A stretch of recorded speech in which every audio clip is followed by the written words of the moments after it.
You know, earlier this week I was thinking about how Antifa and how Black Lives Matter was formed during the Obama administration.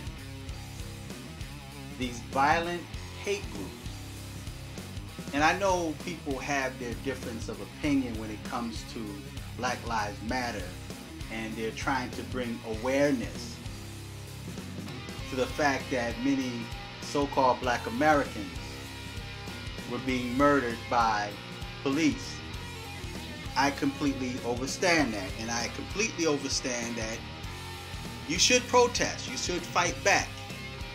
I believe in fighting back. You can do so much. You can try to work with the system. You can even go through the court system, like the case with Trayvon Martin and George Zimmerman. But just think of the number of young black males and females that was murdered unarmed by police and was able to walk. It was always a justified kill. So then they formed Black Lives Matter and they protest, but then Black Lives Matter became violent. It became somewhat of a hate group.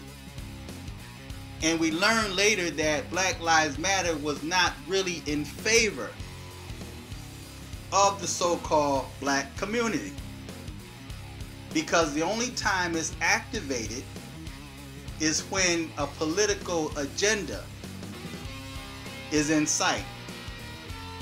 So now we're dealing with Antifa, and just today they were protesting in Portland. And then there was a face-off between Antifa, a far left, and then you have now what they refer to as the far right. The far right was protesting. Then shows Antifa.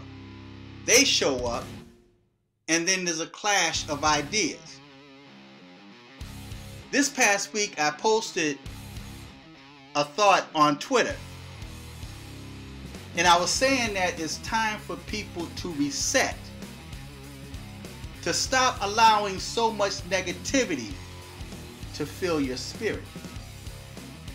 Negative propaganda is the next revolutionary population reduction. I'm going to repeat that. Negative propaganda is the next revolutionary population reduction. It's population reduction because not only there's been a decrease in childbirth, mainly because of the fact that so many so-called Americans are now considered to be LGBTQ,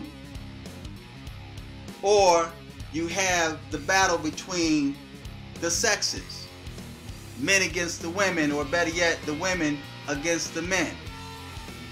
And then you have the political divisions, where everyone, or just about everyone, or a great number of people are now programmed and conditioned to hate and to be angry. To be angry at something they really don't know why they're angry at. They're just angry because of the programming and conditioning. Programming and conditioning is quite heavy. It's deep, because the person that's being programmed, conditioned, or brainwashed is not even aware that they've been completely and totally stripped of their rights. They've been completely and totally stripped of their rights to even have their own opinion, to think for themselves. So they allow the system to think for them.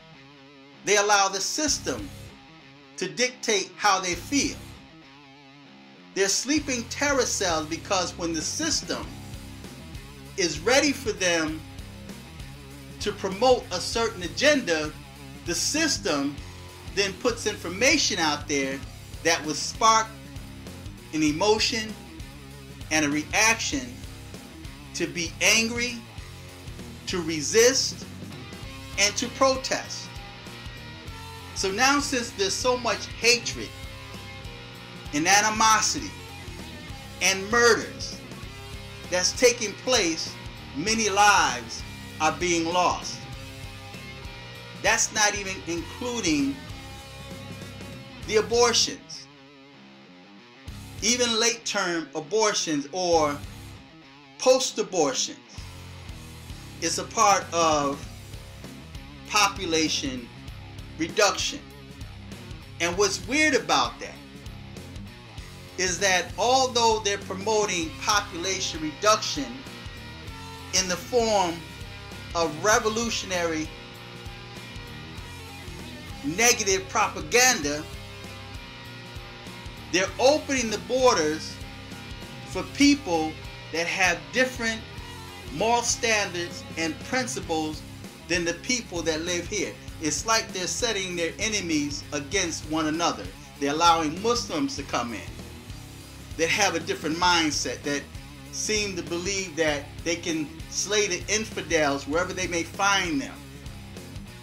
And then you have the Christians, and then you have the Mexicans, and then the terrorists, and those coming from other countries that in their hearts hate and despise and seek for the destruction of Babylon, of America.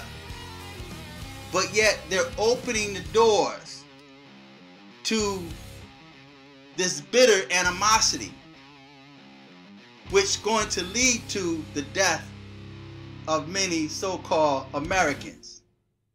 Not just so-called Americans, but yet even the immigrants that they claim to love, the immigrants they claim to want to hate, but yet they don't realize that they are like sheep being led to the slaughter. Because once these illegals come in, then there's a battle that ensues, and then it sparks some type of emotion in the illegals, or what they refer to as undocumented immigrants.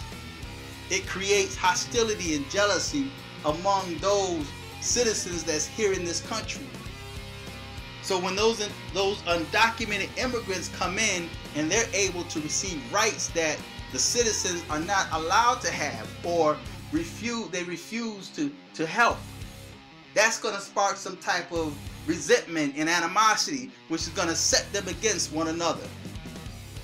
They're targeting gun control.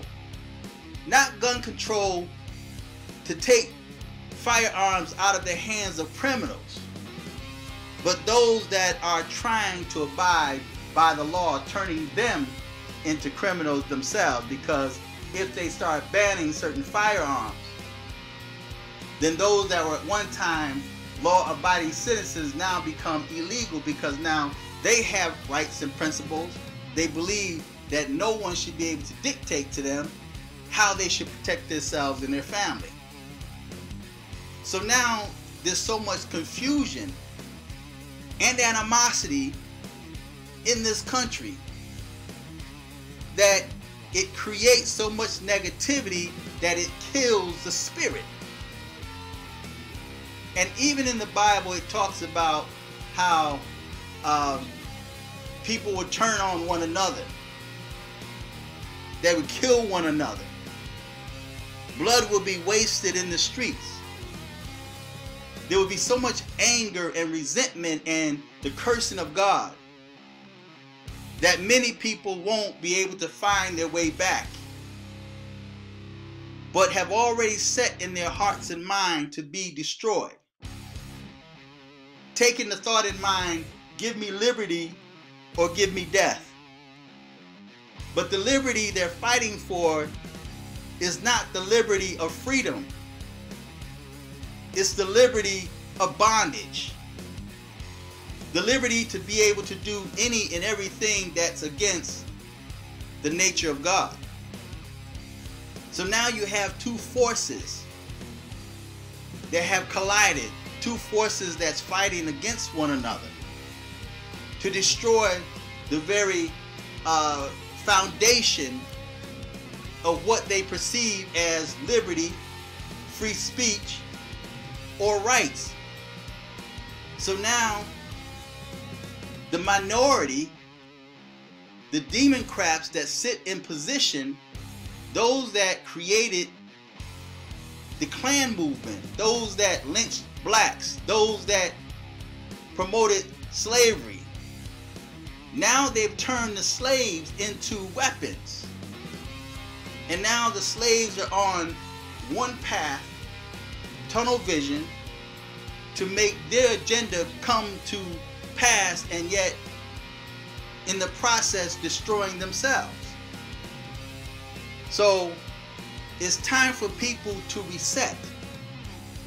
It's time for people to take time out, stop, and think about where you are, about who you are, about where you're going, about why you're so angry and why do you hate so hard, more so than anything, to the point where mothers are leaving their children behind, fathers are leaving their families behind, men sleeping with men, women with women, people living in a state of confusion. It's time to stop and reset, and stop allowing so much negativity, so much hatred, so much animosity, so much violence to fill your spirit. Because negative propaganda is the next revolutionary population reduction. A house divided within itself will not stand. And Americans are destroying themselves. So feedback, tell me what you think. Till next time, I'm fearless.